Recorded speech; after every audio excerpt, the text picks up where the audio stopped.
ॐ शन्नो मित्रः शं वरुणः शन्नो भवत्वर्यमा शन्न इन्द्रो बृहस्पतिः शन्नो विष्णुरुक्रमः नमो ब्रह्मणे नमस्ते वायो त्वमेव प्रत्यक्षं ब्रह्मासि त्वामेव प्रत्यक्षं ब्रह्म वदिष्यामि ऋतं वदिष्यामि सत्यं वदिष्यामि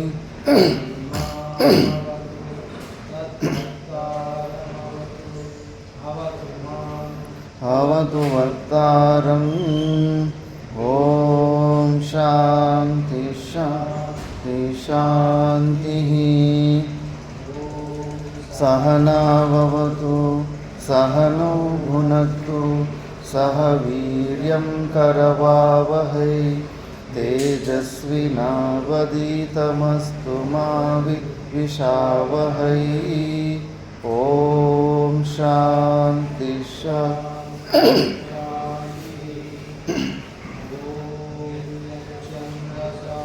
वृषभो विश्वरूपः छन्दोऽव्योऽमृतात् सम्भवो वा समेन्द्रो मेधया स्पृणोतु अमृतस्य देवधारणो भूयासं शरीरं मे विचर्षणम्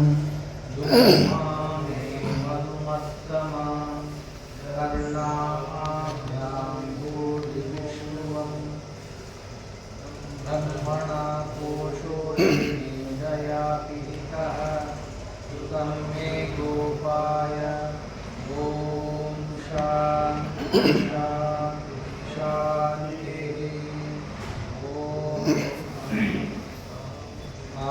वृक्षस्य रेरिव कीर्तिपृष्ठं गिरेरिव ऊर्ध्वपवित्रो वाजिनीव स्वमृतमस्मि द्रविणगुं सवर्चसं सुमेधा अमृतोक्षितः इति त्रिशङ्कोर्वेदानुवचनम्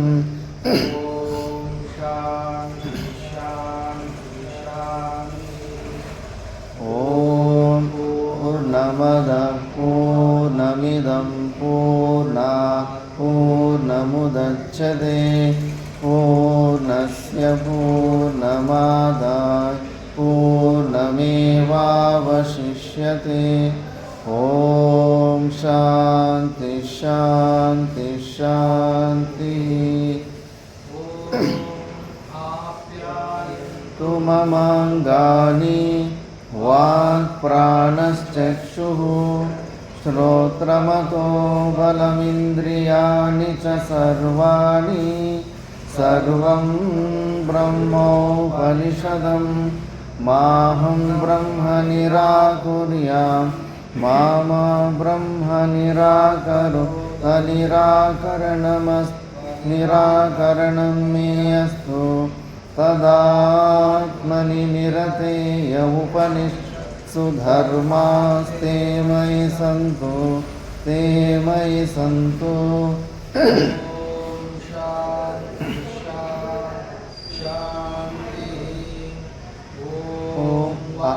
मे मनसि प्रतिष्ठिता मनो मे वाचि प्रतिष्ठितम् आविराविर्मयेदि वेदस्य मानीस्तः श्रुतं मे मा प्रहासि रणेनाधीतेनाहो रात्रान् सन्धदामि सत्यं वदिष्यामि तन्मामवतु तद्वक्तारमवतु अवतु माम् अवतु वक्तारमवतु वक्तारम् ॐ शान्ति शान्ति शान्तिः नो अपि वातयमनः ॐ शान्ति शान्ति शान्तिः ॐ कर्णेभिः शृणुयाम देवाः भद्रं पश्येमाक्षभिर्यजत्राः स्थिरैरङ्गैः स्तुष्ट्वागुंसस्तनूभिः व्यशेम देवहितं यदायुः स्वस्ति न इन्द्रो वृद्धश्रवाः स्वस्ति न पूषा विश्ववेदाः स्वस्ति नस्तार्क्ष्यो वरिष्ठनेमिः स्वस्ति नो बृहस्पतिर्ददातु।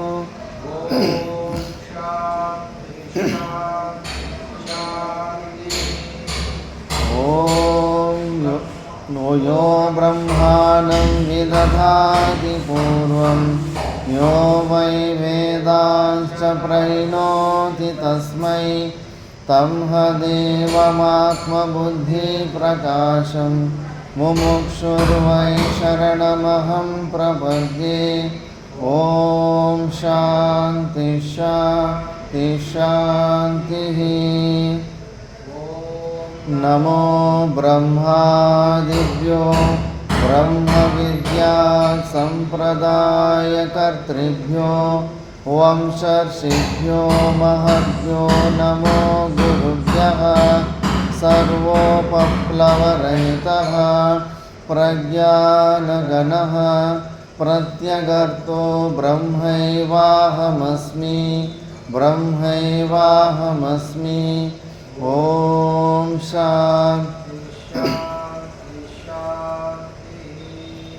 ॐ नारायणं पद्मभवं वसिष्ठं शक्तिं च तत्पुत्रपराशरं च व्यासं सुखं गौडपदं महान्तं गोविन्दयोगीन्द्रमतास्य शिष्यं श्रीशङ्कराचार्यमतास्य पद्मपादं च हस्तामलकं च शिष्यं तं कोटकं वार्तिककारमन्या नस्मद्गुरुन् सन्ततमानतोऽस्मि।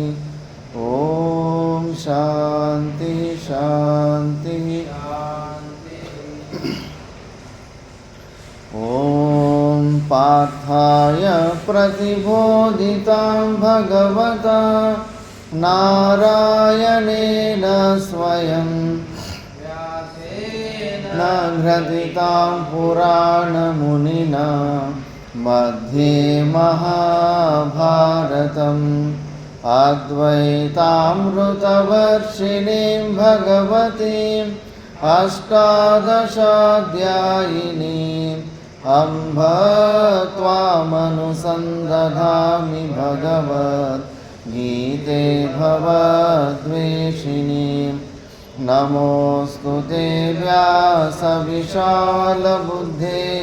पुल्लारविन्दायतपत्रनेत्र येन त्वया भारततैलपूर्णः प्रज्वालितो ज्ञानमयप्रदीपः जाताय स्तोत्रवेत्रैकपाणये ज्ञानमुद्राय कृष्णाय गीतामृतदुहे नमः। वसुदेवसुतं देवं कंसचाणूरमर्दनं देवकी परमानन्दं कृष्णं वन्दे जगद्गुरुं। भीष्मद्रोणतटजयद्रथजल गान्धारनीलोत्पल शल्यग्राहवती कृपेण वहनी कर्णेन वेलाकुला अश्वत्थामविकर्णघोरमकरा दुर्योधनावर्तिनी सोत्तीर्णा खलु पाण्डवैरननदी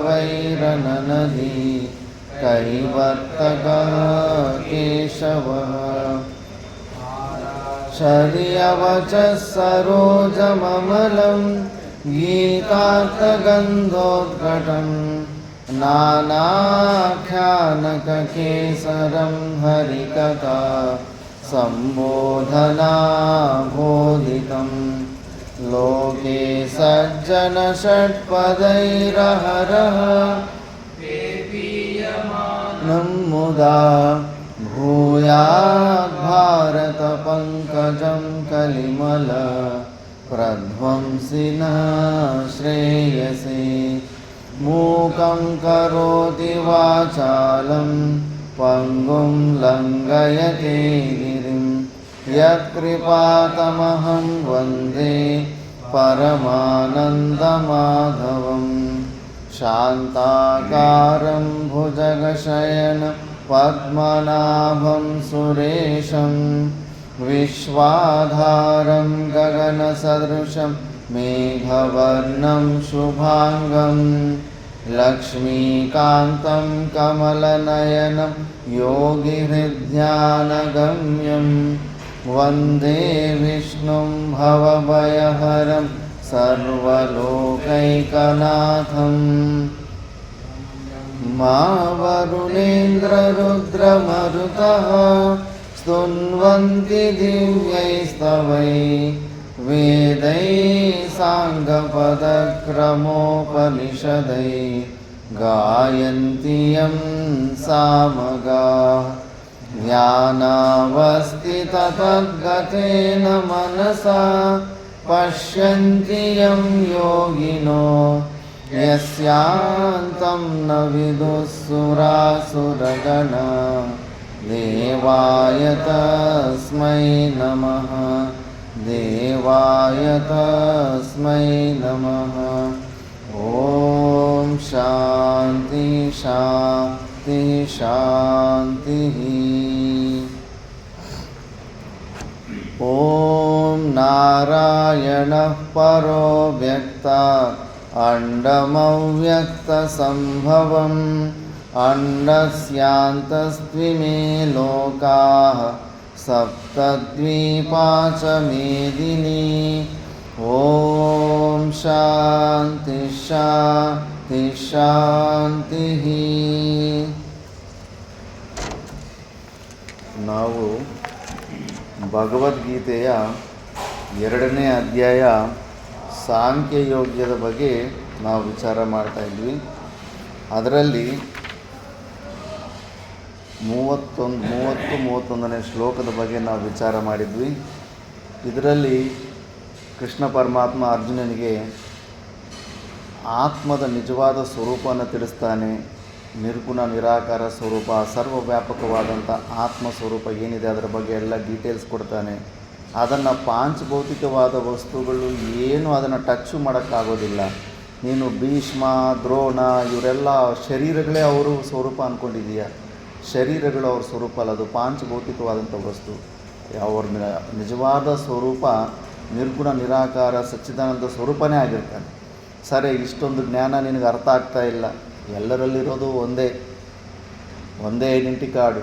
ಅದಕ್ಕೆ ನಾವು ಏನೆಲ್ಲ ಹೆಸರು ವ್ಯವಹಾರ ಮಾಡ್ಕೊಂಡಿರ್ತೀವಿ ಎಲ್ಲ ಟೆಂಪ್ರವರಿನೇ. ಹೆಸರು ಟೆಂಪ್ರವರಿ, ಅಡ್ರೆಸ್ಸು ಟೆಂಪ್ರವರಿ.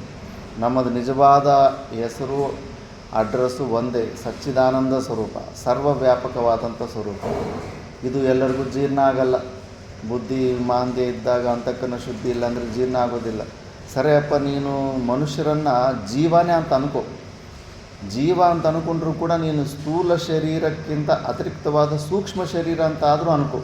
ಸೂಕ್ಷ್ಮ ಶರೀರ ಏನಂದರೆ ಆ ಪಂಚ ಜ್ಞಾನೇಂದ್ರಿಯಗಳು, ಪಂಚ ಕರ್ಮೇಂದ್ರಿಯಗಳು, ಪಂಚ ಪ್ರಾಣಗಳು, ಮನಸ್ಸು, ಬುದ್ಧಿ, ಈ ಸೆಟ್ಟು 17ರ ಸೆಟ್ಟನ್ನು ಸೂಕ್ಷ್ಮ ಶರೀರ ಅಂತಾರೆ. ನಿಜವಾದ ನಮ್ಮ ನಾನು ಅಂತ ಏನು ಅನ್ಕೊತಾ ಇದ್ದೀವೋ ಅದು ನಿಜವಾಗ್ಲೂ ಆ ಸೂಕ್ಷ್ಮ ಶರೀರನೇ. ಅದು ಅನಾದಿ ಕಾಲದಿಂದ ಅದು ನಮ್ಮ ಐಡೆಂಟಿಟಿ. ಈ ಸ್ಥೂಲ ಶರೀರ ಕೂಡ ಎಷ್ಟೋ ಸತಿ ಬಿಟ್ಟಿದ್ದೀವಿ, ತಗೊಂಡಿದ್ದೀವಿ. ಆದರೆ ಸೂಕ್ಷ್ಮ ಶರೀರನ ಮಾತ್ರ ಕಂಟಿನ್ಯೂಸ್ ಆಗಿ ಸ್ಟಾರ್ಟಿಂಗಿಂದ ಹಿಡಿದು ಈಗಲಿದ್ದು ಒಳಗಡೆ ನಾವು ಒಂದೇ ಥರ ಮನುಷ್ಯನೇ ಇದ್ದೀವಿ, ಒಂದೇ ಸ್ವರೂಪನೇ ಇದ್ದೀವಿ. ಆ ಥರ ನೀನು ಜೀವ ಸ್ವರೂಪ ಅಂತ ಅಂದ್ಕೊಂಡ್ರೂ ಕೂಡ ಈ ಸ್ಥೂಲ ಶರೀರದ ವಿಯೋಗದಲ್ಲಿ ನೀನು ಯೋಚನೆ ಮಾಡಬೇಕಾದ ಅವಶ್ಯಕತೆ ಇಲ್ಲ. ಯಾಕಂದರೆ ಈ ಸ್ಥೂಲ ಶರೀರ ಇದು ಹುಟ್ಟಿದೆ ಅಂದರೆ ಇದಕ್ಕೆ ಎಕ್ಸ್ಪೈರಿ ಡೇಟ್ ಇರುತ್ತೆ. ಡೇಟ್ ಆಫ್ ಬರ್ತ್ ಇದೆ ಅಂದರೆ ಎಕ್ಸ್ಪೈರಿ ಡೇಟ್ ಪಕ್ಕಾ ಇರುತ್ತೆ. ನೀನು ಚಿಂತೆ ಮಾಡೋದ್ರಿಂದ ಅದೇನು ನಿಂತೋಗೋದಿಲ್ಲ. ಸ್ಥೂಲ ಶರೀರ ವಿಯೋಗ ಆಗದಿರ ಅದೇ ನಿಂತೋಗೋದಿಲ್ಲ. ಹಿರಣ್ಯಕಶಿಪು ಎಷ್ಟೆಲ್ಲ ಯುಕ್ತಿ ನಿಂತೋಗಬೇಕು, ಈ ಸ್ಥೂಲ ಶರೀರದಲ್ಲಿ ನಾನು ಯಾವಾಗಲೂ ಸದಾ ಇರಬೇಕಂತ ಏನೆಲ್ಲ ವರ ಕೇಳಿದೆ, ಒಳಗಡೆ ಸಾಯಬಾರ್ದು ಹೊರಗಡೆ ಸಾಯಬಾರ್ದು ಅಂತ. ಆದರೆ ಮೃತ್ಯುವನ್ನು ಯಾರು ಗೆಲ್ಲೋದಕ್ಕಾಗೋದಿಲ್ಲ. ಸ್ಥೂಲ ಶರೀರ ವಿಯೋಗ ಹಾಗೇ ಆಗುತ್ತೆ. ಆದ್ದರಿಂದ ನೀನು ನಿಜವಾಗ್ಲೂ ಜೀವ ಸ್ವರೂಪ ಅಂತ ತಿಳ್ಕೊಂಡಿದ್ರು ಕೂಡ ಭೀಷ್ಮ, ದ್ರೋಣ ಅವರೆಲ್ಲ ಒಳ್ಳೆ ಸತ್ಕರ್ಮಗಳು ಮಾಡಿದ್ದಾರೆ. ಸ್ವರ್ಗ ಇಲ್ಲ ಅಂದರೆ ಮೋಕ್ಷನೇ, ಅದಕ್ಕಿಂತ ಕೆಳಗಡೆ ಕೆಳಮಟ್ಟದ್ದು ಯಾವುದೂ ಇಲ್ಲ. ಅವರು ದ್ರೋಣಾಚಾರ್ಯರು, ಆಚಾರ್ಯರು ಮತ್ತು ಬ್ರಾಹ್ಮಣೋತ್ತಮರು ಎಲ್ಲ ಶಾಸ್ತ್ರ ತಿಳಿದಿರ್ತಾರೆ. ಇನ್ನು ಭೀಷ್ಮ ಜೀವನ್ಮುಕ್ತ ಪುರುಷನೇ, ಮಹಾಪರಾಕ್ರಮಿ. ಅವ್ರಿಗೆ ಸ್ಥೂಲ ಶರೀರ ವಿಯೋಗ ಅಷ್ಟೇ ಆಗುತ್ತೆ. ಸೂಕ್ಷ್ಮ ಶರೀರ ಅವರು ಆಲ್ರೆಡಿ ಗಂಧರ್ವ ಲೋಕದಿಂದನೇ ಬಂದಿರ್ತಾನೆ. ಅಷ್ಟ ವಸುಗಳನ್ನೊಂದು ವಸು ಆಗಿರ್ತಾನೆ ಭೀಷ್ಮ. ಶರೀರ ವಿಯೋಗ ಆದ್ರೇಗನ ತನ್ನ ನಿಜ ಸ್ವರೂಪದಲ್ಲಿ ಹೋಗ್ಬಿಡ್ತಾನೆ. ಆದ್ದರಿಂದ ನೀನು ಈ ಥರನೂ ದುಃಖ ಪಡೋಷ್ಟಿಲ್ಲ. ಸರೇನಪ್ಪ, ಇದು ಕೂಡ ನಿನಗೆ ಜೀರ್ಣ ಆಗ್ತಾ ಇಲ್ಲ, ಆ ಸೂಕ್ಷ್ಮ ಶರೀರದ ಬಗ್ಗೆಯೂ ಸರಿಯಾದ ಅರಿವಿಲ್ಲ ನಿನಗೆ. ಆದರೂ ಕೂಡ ನೆಕ್ಸ್ಟ್ ನೀನು ನಿನ್ನ ಒಂದು ಸ್ವಧರ್ಮ ಶರೀರನೇ ಅನ್ಕೋ, ಮನುಷ್ಯನೇ ಅನ್ಕೋ, ಈ ಸ್ಥೂಲ ಶರೀರನೇ ನೀನು ಅದು ಕೂಡ ಅನ್ಕೋ. ಆ ಥರ ಅಂದ್ಕೊಂಡ್ರೂ ಕೂಡ ನೀನು ಸ್ವಧರ್ಮ ಶಾಸ್ತ್ರ ಏನಿದೆ, ಶಾಸ್ತ್ರವಿಹಿತ ಕರ್ಮಗಳನ್ನು ನೀನು ಆಚರಣೆ ಮಾಡೋನಾದರೆ ನೀನು ಆದರೂ ಕೂಡ ಚಿಂತೆ ಮಾಡಬಾರ್ದು. ಯಾಕಂದರೆ ನಿನ್ನ ಸ್ವಧರ್ಮ, ಕ್ಷತ್ರಿಯರ ಸ್ವಧರ್ಮ ಏನಿರುತ್ತೆ, ಯುದ್ಧ ಬಂದಾಗ ಅದು ಧರ್ಮಯುದ್ಧ ಬಂದಾಗ ಅದರಿಂದ ಹಿಂದ್ಗಡೆ ಓಡೋಂಗಿಲ್ಲ. ಮುಂಚೆಯಿಂದನೂ ಇದು ನೀತಿನೇ ಇದೆ. ಲಾಸ್ಟ್ ಲೈನಲ್ಲಿ ಯುದ್ಧ 2 ಕಡೆ ನಿಂತಾಗ ಲಾಸ್ಟ್ ಲೈನಲ್ಲಿ 2 ಕಡೆ ಒಂದು ಲೈನ್ ನಿಂತಿರ್ತಾರೆ. ಅವ್ರ ಕೆಲಸ ಇಷ್ಟು, ಯಾರಾದರೂ ಯುದ್ಧ ಅಂದ್ಬಿಟ್ಟು ಓಡಿ ವಾಪಸ್ ಹೋಗ್ತಾಯಿದ್ರೆ ಅವ್ರನ್ನ ಸಾಯಿಸೋದು. ಯುದ್ಧ ಅಂದ್ಬಿಟ್ಟು ಹೋಗೋಂಗಿಲ್ಲ ಕ್ಷತ್ರಿಯ ಧರ್ಮ ಆ ಥರ. ಮತ್ತು ಅದರಲ್ಲಿ ಆ ಥರ ನಿಯಮ ಇರುತ್ತೆ, ವಾಪಸ್ ಅಂತೂ ಬರೋಂಗಿಲ್ಲ ಯುದ್ಧ ಎಲ್ಲ ಸ್ಟಾರ್ಟ್ ಆದಮೇಲೆ. ಮತ್ತು ನೀನು ಕ್ಷತ್ರಿಯನ ಧರ್ಮ ಆದರೆ ಧರ್ಮ ಮಾರ್ಗದ ಕಡೆ ಇದೆಯಾ ನೀವೇನೋ ಯುಕ್ತಿಯಿಂದ, ಶಾಸ್ತ್ರ ಯುಕ್ತಿಯಿಂದ, ಕುಶಲತೆಯಿಂದ ಎಲ್ಲರೂ ಪಾಂಡವರು ಧರ್ಮದ ಕಡೆನೇ ಇದ್ದಾರೆ ಅಂದ್ಬಿಟ್ಟು. ಮತ್ತು ಧರ್ಮದ ಕಡೆ ಇದ್ದು ಯುದ್ಧದಲ್ಲಿ ನೀನು ಸತ್ತರೆ ಕೂಡ ನಿನಗೆ ಡೈರೆಕ್ಟ್ ಸ್ವರ್ಗ ಆಗಿ ಹೋಗೋದು ಅಷ್ಟು ಈಸಿ ಅಲ್ಲ. ತುಂಬ ಕಠಿಣ. ಎಷ್ಟೋ ಪುಣ್ಯಗಳು ಮಾಡಿಕೊಂಡ್ರೆ ಉತ್ತಮವಾದ ಪುಣ್ಯಮ ಅಂದರೆ ಪರೋಪಕಾರ ತುಂಬ ಕಡಿಮೆ ನೋಡೋಕ್ಕೆ ಸಿಗುತ್ತೆ. ನಮ್ಮೂರಲ್ಲಿ ಒಬ್ಬ ಆತನ ನಾನು ನೋಡಿದ್ದೆ, ಸಣ್ಣ ವಯಸ್ಸಲ್ಲಿದ್ದೆ ನಾನು. ಆತ ಏನು ಅಭ್ಯಾಸ ಇತ್ತಂದರೆ, ಎಲ್ಲೇ ನೀರು ವ್ಯವಸ್ಥೆ ಕಾಣಿಸ್ತಂದ್ರೆ ಏನ ಪಕ್ಕದಲ್ಲಿ ಒಂದು ಗಿಡ ನೆಟ್ಟೋದು, ಅದಕ್ಕೆ ನೀರು ಹಾಕೋದು. ರೋಡ್ ಕಡೆ ನಾವಿದ್ದ ಜಾಗದಲ್ಲಿ ಈ ಕಡೆ ಒಂದು ರೋಡ್, ಈ ಕಡೆ ಒಂದು ರೋಡ್, ಈಗೆಲ್ಲ ಹೈವೇ ರೋಡ್ಗಳಾಗಿದೆ. ಆ 2 ರೋಡ್ಗಳಿಗೆ ಈ ಕಡೆ ಒಂದು 5 ಕಿಲೋಮೀಟ್ರ್, ಈ ಕಡೆ ಒಂದು 5 ಕಿಲೋಮೀಟ್ರ್ ಹುಣಸೆ ಗಿಡ, ರಾಗಿ ಗಿಡ, ಬೇವಿನ ಗಿಡ ಎಲ್ಲ ರೋಡ್ ಕಡೆ ಎಲ್ಲ ಇಟ್ಟುಬಿಟ್ಟಿದ್ದಾನೆ. ಊರಲ್ಲೂ ಕೂಡ ಅಷ್ಟೇ ಎಲ್ಲ ಪ್ರಕಾರದ ಹೂವಿನ ಗಿಡನೂ ಸಿಗುತ್ತೆ. ಇವತ್ತಿನ ತನಕ ಕೂಡ ಯಾರು ಹಬ್ಬ ಬಂತಂದ್ರೆ ಹೂವು ಕೊಂಡ್ಕೊಳ್ಳೋದಿಲ್ಲ. ಅಷ್ಟೊಂದು ಯಾರು ಬೇರೆಯವರು ಬಾವಿ, ಬೇರೆಯವ್ರ ಜಮೀನಿಲ್ಲ, ಅಲ್ಲೂ ಕೂಡ ಗಿಡ ಇಟ್ಬಿಡ್ತಾನೆ. ಯಾಕಂದ್ರೆ ನನಗೇನು ಬೇಕಾಗಿಲ್ಲ, ನಾನು ಕೇವಲ ಗಿಡ ನೆಟ್ಟೋದು ಮಾತ್ರ ನನ್ನ ಧರ್ಮ ಅಂತ, ನನಗೇ ಸಿಗಬೇಕು ಅದು ಫಲ ಅಂತೇನಿಲ್ಲ. ಆ ಥರ ಎಲ್ಲ ಜೀವನ ಎಲ್ಲ ಸಾಯೋ ತನಕ ಅಷ್ಟೊಂದು ಗಿಡಗಳು ನೆಟ್ಟಿದ್ದ. ನಾನು ಕಣ್ಣು ಮುಂದೆನೇ ಆತ ನಡ್ಕೊಂಬರ್ತಾ ಇದ್ದ. ವೈಕುಂಠ ಏಕಾದಶಿ ದಿವಸ ದಿನ ಇತ್ತು. ನಡ್ಕೊತ ಹಂಗೆ ಗೋಡೆಗೆ ಹೊಡ್ಕೊಂಡ್ಬಿಟ್ಟು ಶರೀರ ಬಿಟ್ಬಿಟ್ಟ. ಆಗ ದೊಡ್ಡವರೆಲ್ಲ ಅಂತಿದ್ರು, ಅಪ್ಪ ಇವನು ಪುಣ್ಯಾತ್ಮ ನೋಡಪ್ಪ, ವೈಕುಂಠ ಏಕಾದಶಿ ದಿವಸ ಇವತ್ತೆಲ್ಲ ವೈಕುಂಠದ ಬಾಗಿಲು ತೆರೆದಿರ್ತಾರೆ, ಪಕ್ಕಾ ವೈಕುಂಠಕ್ಕೆ ಹೋಗಿರ್ತಾನೆ ಅಂತ. ಆವಾಗ ನನಗೆ ಅರ್ಥ ಆಯಿತು. ಅಂದರೆ ಅದು ಉತ್ತರಾಯಣ ಮಾರ್ಗ ಕೂಡ ಸ್ಟಾರ್ಟ್ ಆಗಿಬಿಟ್ಟಿರುತ್ತೆ ಆವಾಗ. 100% ಶಾಸ್ತ್ರ ಕೂಡ ಪ್ರಮಾಣ ಇದೆ.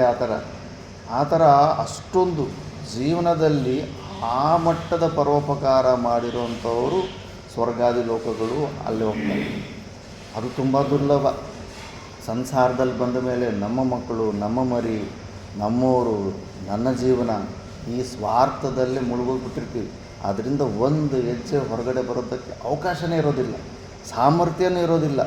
ಯಾಕಂದರೆ ಅಲ್ಲೇ ಹೆಂಡತಿ ಮಕ್ಕಳು ಅವ್ರ ಡಿಮ್ಯಾಂಡ್ಸು ಪೂರ್ತಿ ಮಾಡೋದ್ರಲ್ಲೇ ಜೀವನ ಇದಾಗ್ಬಿಡುತ್ತೆ. ತುಂಬ ಕಡಿಮೆ ಜನಕ್ಕೆ ಅವಕಾಶ ಸಿಗುತ್ತೆ ಆ ಸ್ವಾರ್ಥದಿಂದ ಹೊರಗಡೆ ಬಂದು ಅಹಂಭಾವಗಳಿಲ್ದಿರೋ ಜಾಗದಲ್ಲಿ ಪರೋಪಕಾರ ಮಾಡಿ ಪುಣ್ಯ ಸಂಪಾದನೆ ಮಾಡ್ಕೊಳ್ಳೋಕ್ಕೆ ತುಂಬ ಕಡಿಮೆ ಜನಕ್ಕೆ ಅವಕಾಶ ಸಿಗುತ್ತೆ. ಆದ್ದರಿಂದ ಸ್ವರ್ಗ ಸಿಗೋದು ಕೂಡ ತುಂಬಾ ಕಠಿಣವಾದದ್ದು. ಅಂಥದ್ದು ನಿನಗೆ ಈಸಿಯಾಗಿ ಸಿಗ್ತಾ ಇದೆ. ಕ್ಷತ್ರಿಯನಿಗೆ ನೀನು ಯುದ್ಧದಲ್ಲಿ ಧರ್ಮದ ಕಡೆ ಇದ್ದು, ಧರ್ಮದ ಯುದ್ಧದಲ್ಲಿ ಅಧರ್ಮದ ಕಡೆ ಇದ್ದು ಯುದ್ಧದಲ್ಲಿ ಸತ್ತರೆ ಸ್ವರ್ಗ ಸಿಗಲ್ಲ. ಭಾರತ ಸೈನಿಕರಿಗೆ ಸಿಗ್ಬೋದು, ಪಾಕಿಸ್ತಾನಿ ಸೈನಿಕರಿಗೆ ಸ್ವರ್ಗ ಸಿಗೋಂಗಿಲ್ಲ. ಯಾಕಂದರೆ ಎಲ್ಲ ಆತಂಕವಾದದಿಂದ ಕಡೆ ಇದ್ದಾರೆ ಅವರು. ಆ ಥರ ಇದ್ರಿಗೇ ಸಿಗೋದಿಲ್ಲ. ಧರ್ಮದ ಕಡೆ ಇರಬೇಕು. ಧರ್ಮದ ಕಡೆ ಇದ್ದು ಅಲ್ಲಿ ನೀನು ಗೆಲ್ಲಿಲ್ಲ ಅಂದರೂ ಸತ್ತರೂ ಕೂಡ ನಿನಗೆ ಸ್ವರ್ಗ ಸಿಗುತ್ತೆ. ಅಂಥದ್ದು ನೀನು ಸ್ವಧರ್ಮನ ಹೆಂಗೆ ಮರ್ತೋಗ್ಬಿಡ್ತೀಯಪ್ಪ. ನಿನಗೆ ಸಚ್ಚಿದಾನಂದ ಸ್ವರೂಪ ಈ ಜ್ಞಾನ ಅರ್ಥ ಆಗ್ತಾ ಇಲ್ಲ ಅಂದ್ರೂ ಓಕೆ, ಇಲ್ಲಾಂದರೆ ಸೂಕ್ಷ್ಮ ಶರೀರ ಜೀವ ಅಂತ ಅದು ಅರ್ಥ ಆಗ್ತಾಯಿಲ್ಲ, ನಿನಗೆ ಶರೀರನೇ ಅನ್ಕೋ. ಶರೀರ ಆದರೂ ಕೂಡ ವರ್ಣಾಶ್ರಮ ಧರ್ಮಗಳು ಶಾಸ್ತ್ರವೀತವಾಗಿದೆ. ನಿನಗೆ ಪಾಲಿಗೆ ಬಂದದ್ದಿದು, ನಿನ್ನ ಕರ್ತವ್ಯ ಅದು. ಧರ್ಮದ ವಿಷಯದಲ್ಲಿ ಏನಂದರೆ ಅಧರ್ಮ ನಡೀತಾ ಇದ್ದರೆ ಸಾಮಾನ್ಯ ವ್ಯಕ್ತಿಗಳು ಕೂಡ ನೋಡಿ ಸುಮ್ಮನೆ ಇದ್ದರೂ ಕೂಡ ಅವರು ಕೂಡ ಒಂದು ಭಾಗ ಬಂದ್ಬಿಡುತ್ತೆ. ಇದೇ ಜೀವಹಿಂಸದಲ್ಲಿ ಒಂದು ಶ್ಲೋಕ ಬರುತ್ತೆ, ಒಂದು ಜೀವಿ ಪ್ರಾಣ ಕಳ್ಕೊಂಡಿತ್ತಂದರೆ 8 ಜನಕ್ಕೆ ಪಾಪ ಬರುತ್ತೆ ಅಂತ. ಆ ಜೀವಿಯ ಸ್ವೇಚ್ಛೆಯನ್ನು ಕದ್ದು ಯಾರು ಸಾಕ್ತಾರೋ ಮತ್ತು ಅದನ್ನು ಯಾರು ಮಾರ್ತಾರೋ, ಮಾರಿದ ಮೇಲೆ ಯಾರು ತಗೊತಾರೋ, ತಗೊಂಡ ಮೇಲೆ ಯಾರು ಅದನ್ನು ಕತ್ತರಿಸಿದ ಮೇಲೆ ಆ ಮಾಂಸನ ಯಾರು ತಗೊತಾರೋ, ಆ ಮಾಂಸನ ತಗೊಂಡ ಮೇಲೆ ಯಾರು ಅಡುಗೆ ಮಾಡ್ತಾರೋ ಮತ್ತು ಯಾರು ತಿಂತಾರೋ, ಲಾಸ್ಟಿಗೆ ಒಬ್ಬ ಇದೆಲ್ಲ ನೋಡಿ ನೀವು ಮಾಡ್ತಾ ಇರೋದು ತಪ್ಪು ಅಂತ ಹೇಳಿದ್ರೆ ಸುಮ್ಮನೆ ನೋಡ್ತಾ ಇರ್ತಾನಲ್ಲ, ಅವನು ಕೂಡ ಒಂದು ಭಾಗ ಹೋಗುತ್ತೆ. ಅಧರ್ಮ ನಿನ್ನ ಕಣ್ಣು ಮುಂದೆ ನಡೀತಾ ಇದ್ದಾಗ ನೀನು ಅದನ್ನು ಅಟ್ಲೀಸ್ಟ್ ವಾಚಿಕ ಪ್ರಯತ್ನದಲ್ಲಿ ನಿಲ್ಲಿಸೋ ಪ್ರಯತ್ನ ಮಾಡಬೇಕು. ನೀನು ಮಾಡ್ತಾ ಇರೋದು ತಪ್ಪು ಅಂತ ನಿಲ್ಲಿಸೋ ಪ್ರಯತ್ನ ಮಾಡಬೇಕು. ಅದು ಆಗ್ಬಿಟ್ರೆ ನಮ್ಮ ಕರ್ತವ್ಯ ಹೊಟ್ಟೋಗುತ್ತೆ, ನಮಗೆ ಆ ದೋಷ ಬರೋದಿಲ್ಲ. ಅಧರ್ಮ ನಡೀತಾ ಇದೆ, ನೀನು ಮೂಕುಂತರ ಸುಮ್ಮನೆ ನೋಡ್ತಾ ಇದ್ರಿಗನ ನೀನು ಅಂಗೀಕಾರ ಕೊಟ್ಟಂಗೆ. ಅವನು ಮಾಡೋವನಿಗೆ ಸರಿ, ಯಾರು ಪಕ್ಕದಲ್ಲಿ ಇವರು ಅಕ್ಕಪಕ್ಕ ಯಾರು ತಪ್ಪು ಅಂತ ಹೇಳ್ತಾ ಇಲ್ಲ, ಇದು ಕರೆಕ್ಟೇನೇನೋ ಅಂದ್ಬಿಟ್ಟು ಅವ್ನು ಮತ್ತೆ ಮುಂದುವರಿತಾರೆ. ಆದ್ದರಿಂದ ಧರ್ಮದ ವಿಷಯದಲ್ಲಿ ಅಷ್ಟು ಸೂಕ್ಷ್ಮ ಇರೋದು. ಅಧರ್ಮ ನಡೆದು ನೀನು ಸುಮ್ಮನೆ ನಿಂತು ನೋಡಿಕೊಂಡ್ರೇ ನಿನಗೊಂದು ಪಾರ್ಟ್ 8 ಭಾಗದಲ್ಲಿ 1 ಭಾಗ ನಿನಗೆ ಬಂದುಬಿಡುತ್ತೆ. ಅಂಥ ನೀನು ಕೌರವರು ಇವರೆಲ್ಲ ಎಷ್ಟೊಂದು ಆತತಾಯಿಗಳಂದ್ರೆ ಸ್ಟಾರ್ಟಿಂಗಲ್ಲೇ ಬಂದಿತ್ತು. ಅಗ್ನಿಯಿಂದ ಯಾರನ್ನಾದರೂ ಸಾಯಿಸೋ ಪ್ರಯತ್ನ ಮಾಡೋರು. ಅದು ಲಕ್ಕಾಗೃಹದಲ್ಲಿ ಪಾಂಡವ್ರನ್ನ ಸಾಯಿಸೋ ಪ್ರಯತ್ನ ಮಾಡಿಬಿಟ್ಟಿದ್ರು ಬೆಂಕಿ ಹಚ್ಚಿ. ಆ ಥರ ಸುಮಾರು ಪ್ರಕಾರದಲ್ಲಿ. ಮತ್ತು ನಮ್ಮನ್ನು ಯಾರಾದರೂ ಆಯುಧಗಳು ತೊಗೊಂಡು ಕೊಲ್ಲಕ್ಕೆ ಬರ್ತಾ ಇದ್ದಾಗ, ಪ್ರಾಣಿಯಾಗಲಿ ಗೋ ಹತ್ಯೆ ಮಹಾಪಾಪ ಆದರೂ ಕೂಡ ಒಂದು ವೇಳೆ ಹಸು ನಮ್ಮನ್ನು ಸಾಯಿಸೋದಕ್ಕೆ ಬರ್ತಾ ಇದೆ ಅಂದರೆ ಆ ಗೋವನ್ನು ಕೂಡ ಸಾಯಿಸ್ಬೋದು. ನಮ್ಮ ಪ್ರಾಣಿಗೆ ಹಾನಿ ಮಾಡೋಕ್ಕೆ ಏನಾದರೂ ಯಾರಾದರೂ ವೆಪನ್ಸ್ ತಗೊಂಡು ಬರ್ತಾಯಿದ್ರು ಕೂಡ ಅವ್ರನ್ನ ಕೂಡ ಆತತಾಯಿಗಳಂತಾರೆ, ಅಂಥವ್ರನ್ನೂ ಸಾಯಿಸ್ಬೋದು. ಮತ್ತು ಇವರು ಕೌರವರಲ್ಲಿ ಎಲ್ಲ ಪ್ರಕಾರದ ಆತತಾಯಿ ಲಕ್ಷಣಗಳು ಎಲ್ಲವೂ ಇದೆ. ಅಂಥ ಅಧರ್ಮನ ಮಾಡೋರು ಯುದ್ಧಕ್ಕೆ ಬಂದಿದ್ದಾರೆ. ಇಂಥ ಸಮಯದಲ್ಲಿ ನೀನು ಸ್ವಧರ್ಮ ನಿಂಗೆ ಮರೆಯೋಕ್ಕಾಗುತ್ತೆ. ಶರೀರ ಅಂತ ಅಂದ್ಕೊಂಡ್ರೂ ಕೂಡ ನೀನು ನಿನ್ನ ಸ್ವಧರ್ಮದಿಂದ ನೀನು ಬಿಟ್ಟು ಹೊರಗಡೆ ಬರೋಂಗಿಲ್ಲ. ಆದರೆ ಅಂತ ಕೂಡ ಇದು ನಿನ್ನ ಕ್ಷತ್ರಿಯರಿಗಿದು ಲಕ್ಷಣ ಅಲ್ಲ ಅಂದ್ಬಿಟ್ಟು ಇಷ್ಟು ಪ್ರಕಾರ ಹೇಳ್ತಾನೆ. ಇದ್ರ ಭಾಷೆ ಆಗಿಲ್ಲಲ್ಲ, 30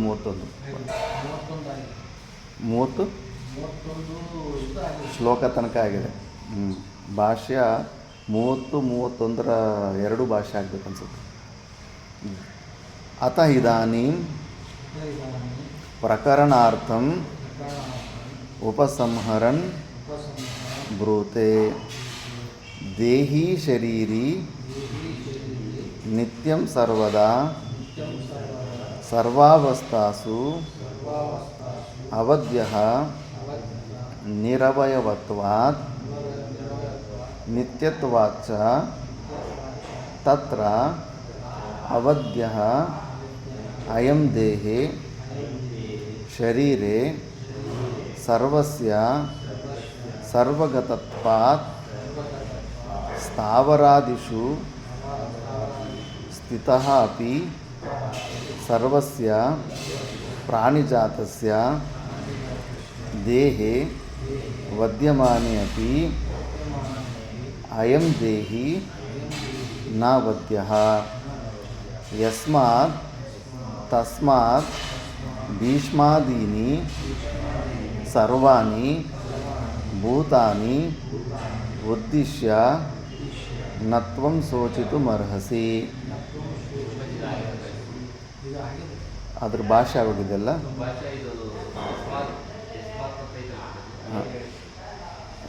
ಭಾಷೆ ಅಲ್ಲಿ ತನಕ ಭಾಷೆ ಆಗೋಗಿದೆಯಾ? ಸರಿ.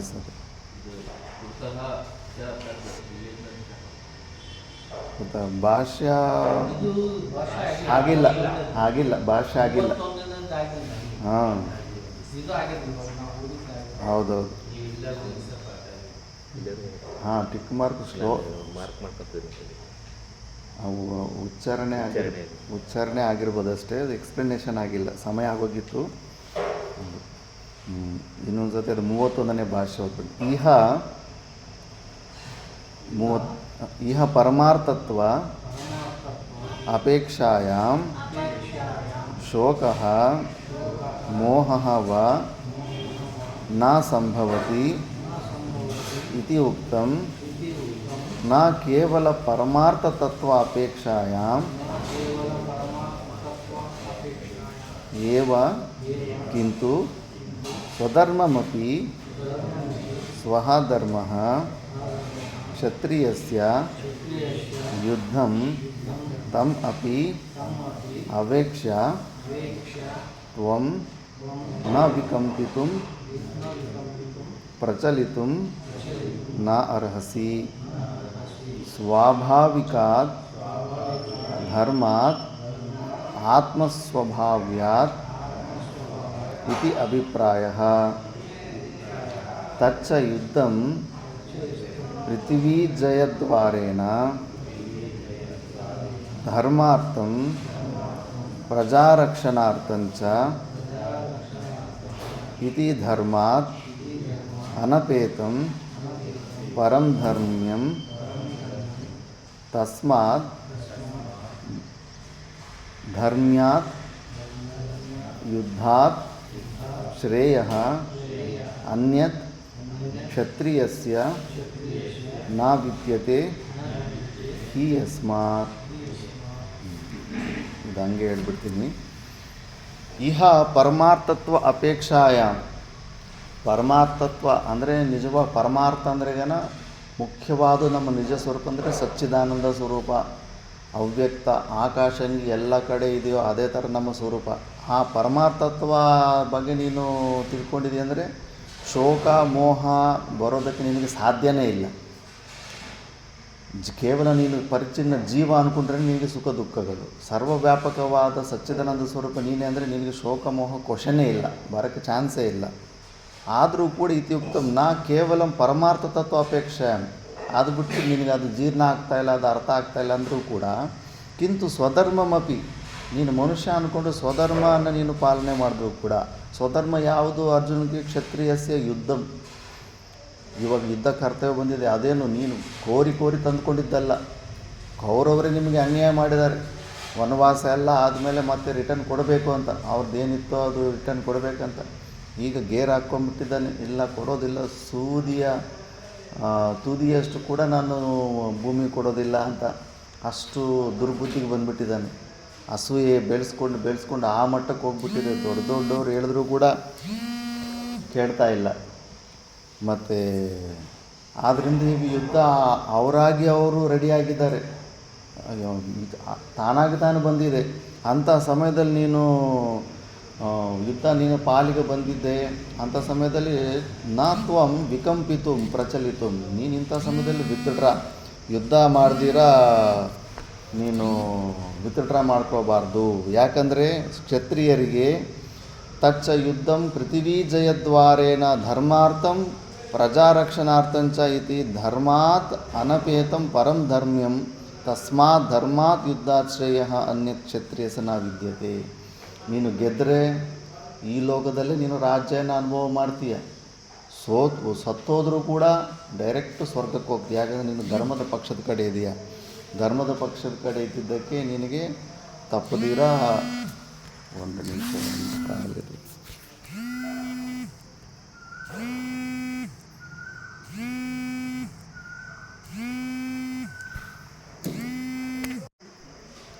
ಅವರು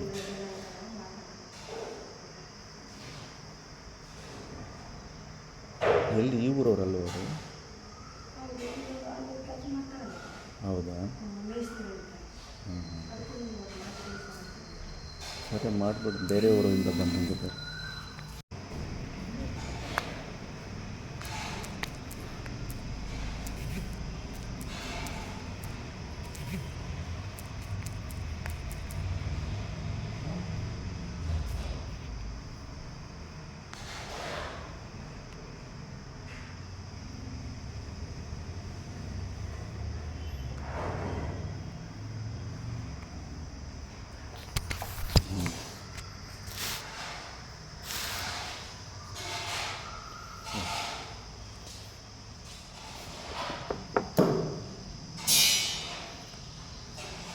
ಈ ಥರ ಎರಡೂ ಪ್ರಕಾರದಲ್ಲೂ ನಿನಗೂ ಶ್ರೇಯನೇ ಕಾಣಿಸ್ತಾ ಇದೆ ಇದು. ಅದಕ್ಕೆ ಕ್ಷತ್ರಿಯರಿಗೆ ಇದು ತುಂಬಾ ಅನುಕೂಲವಾದಂಥ ಪರಿಸ್ಥಿತಿ ಇದೆ. ಆದ್ದರಿಂದ ಇದ್ರ ಬಗ್ಗೆ ಕೂಡ ನೀನು ಯೋಚನೆ ಮಾಡು. ನಾನು ಯುದ್ಧ ಮಾಡಲ್ಲ ಅಂತ ವಿಚಲಿತನಾಗಿದೆಯಲ್ಲ, ಅದು ಕರೆಕ್ಟ್ ಅಲ್ಲ ಅಂದ್ಬಿಟ್ಟು ಅದನ್ನೇ ನೆಕ್ಸ್ಟು 2-3-4 ಶ್ಲೋಕಗಳಲ್ಲಿ ಮಾಡಿದ್ರೆ ಹೆಂಗೆ ನೀನು ಪಾಪದಿಂದ ಬಚಾವಾಗ್ತೀಯ, ಮಾಡಲಿಲ್ಲ ಅಂದರೆ ಹೆಂಗೆ ನಿನಗೆ ಪಾಪ ಬರುತ್ತೆ ಅಂತ ಹೇಳ್ತಾರೆ. ಯದೃಚ್ಛಯಾ ಚೋಪಪನ್ನಂ ಸ್ವರ್ಗದ್ವಾರಮಪಾವೃತಂ ಸುಖಿನಃ ಕ್ಷತ್ರಿಯಾಃ ಪಾರ್ಥ ಲಭಂತೆ ಯುದ್ಧಮೀದೃಶಂ ಅತ ಚೇತ್ವಮಿಮಂ ಧರ್ಮ್ಯಂ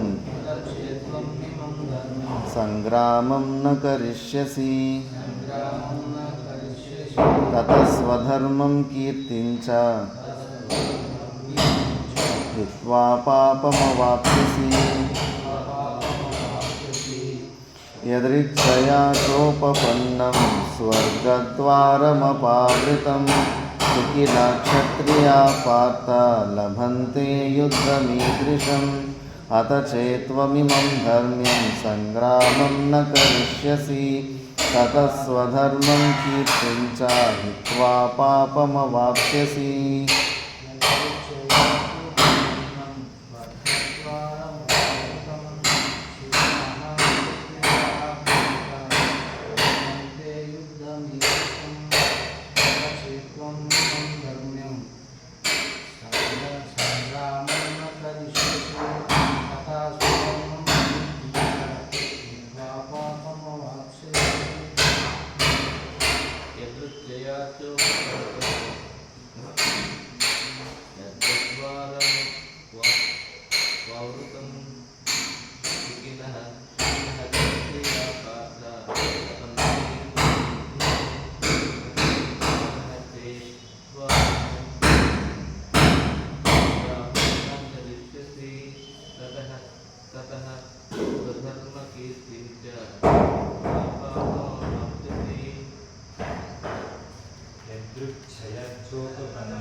ಹೇ ಪಾರ್ಥ, ಯದೃಚ್ಛಯಾ ಉಪಪನ್ನಂಚ ಇಲ್ಲ ಶ್ಲೋಕನೇ ಅನ್ವಯ ಹೇಳ್ತಾ ಇದ್ದೀನಿ. ಹೇ ಪಾರ್ಥ, ಹೇ ಎಕ್ಸ್ಪ್ಲೇನ್ ಮಾಡುವಾಗ ಹೇಳ್ಬೇಕು. ಹೇ ಪಾರ್ಥ, ಯದೃಚ್ಛಯಾ ಉಪಪನ್ನಂಚ ಅಪಾವೃತಂ ಸ್ವರ್ಗದ್ವಾರಂ ಈದೃಶಂ ಯುದ್ಧಂ ಸುಖಿನಃ ಕ್ಷತ್ರಿಯಾಃ ಲಭಂತೆ. ಪ್ರತಾಪುತ್ರನಾದ ಹೇ ಪಾರ್ಥ, ಇದು ಯದೃಚ್ಛಯ ಉಪಪನ್ನ. ನೀನು ಯುದ್ಧ ಮಾಡಬೇಕು ಅಂತ ನೀನು ಇಚ್ಛೆ ಮಾಡಲಿಲ್ಲ, ತಾನಾಗಿ ತಾನು ಸಿಚುಯೇಷನಿಂದ ಅಂಥ ಸಿಚುಯೇಷನ್ ಕ್ರಿಯೇಟ್ ಆಗಿ ಬಂದಿರುವಂಥದ್ದು, ನಿನ್ನ ಪಾಲಿಗೆ ಬಂದಿರೋದಂಥದ್ದು. ಮತ್ತು ಎಂಥದ್ದು ಅಪಾವೃತಂ ಸ್ವರ್ಗದ್ವಾರಂ, ಸ್ವರ್ಗದ ದ್ವಾರವನ್ನು ತೆಗೆದಿಡುವಂಥ ಅವಕಾಶ ಇದೆ ಯುದ್ಧ ಅಂದರೆ.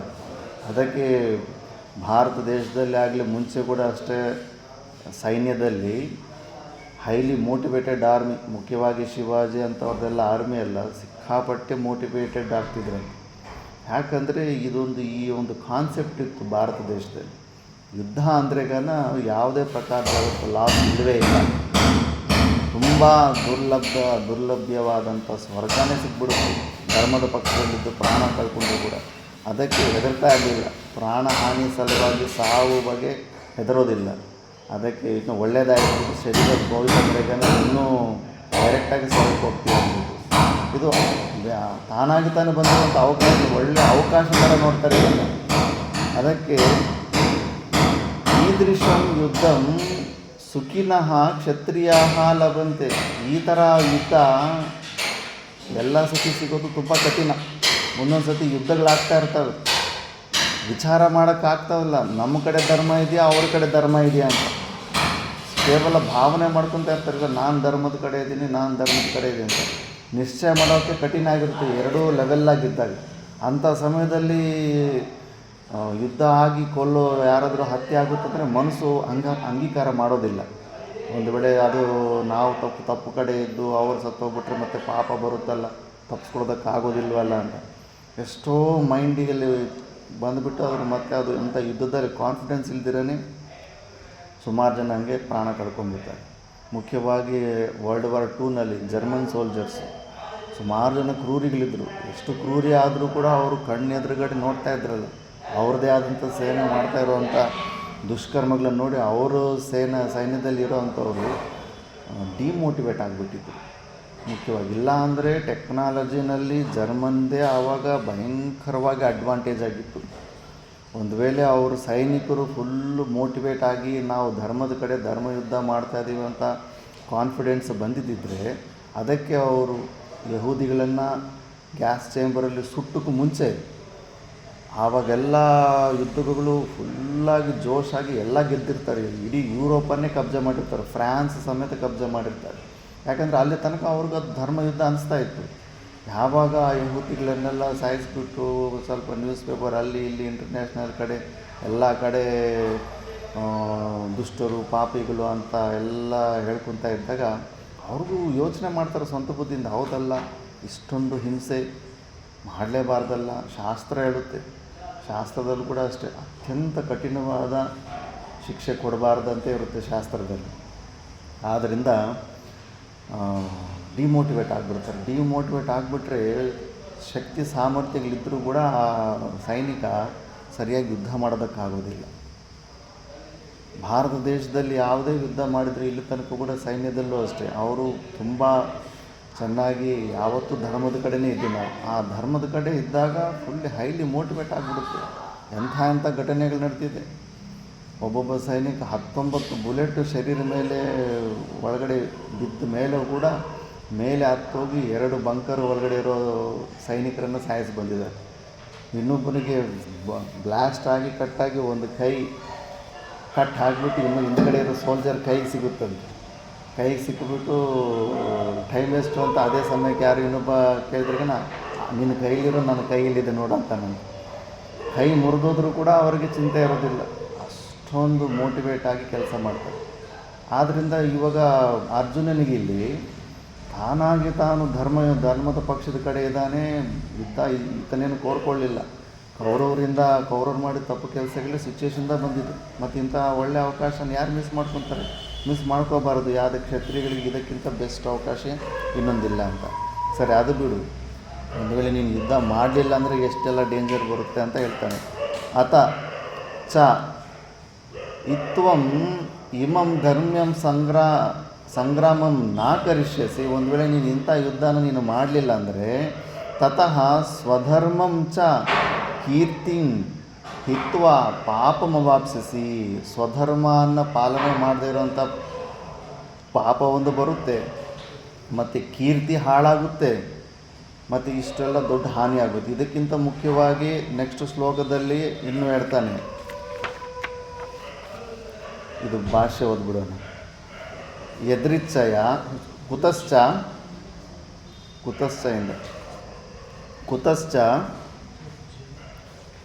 ಸಿಗ್ತಾ ಶ್ಲೋಕದ ಮೇಲ್ಗಡೆ ಇರುತ್ತೆ. ಕುತಶ್ಚ ತದ್ ಯುದ್ಧಂ ಕರ್ತವ್ಯಂ ಇತಿ ಯದೃಚ್ಛಯ ಚ ಅಪ್ರಾರ್ಥಿತಯ ಉಪಪನ್ನಂ ಆಗತಂ ಸ್ವರ್ಗದ್ವಾರಂ ಅಪಾವೃತಂ ಉದ್ಘಾಟಿತಂ ಏತದೀದೃಶಂ ಯುದ್ಧಂ ಲಭಂತೆ ಕ್ಷತ್ರಿಯಾಃ ಹೇ ಪಾರ್ಥ ಕಿಂ ನಃ ಸುಖಿನಃ ತೇ ಏವಂ ಕರ್ತವ್ಯತಾ ಪ್ರಾಪ್ತಮಪಿ ಅತಚ್ಚ ಇತ್ವಂ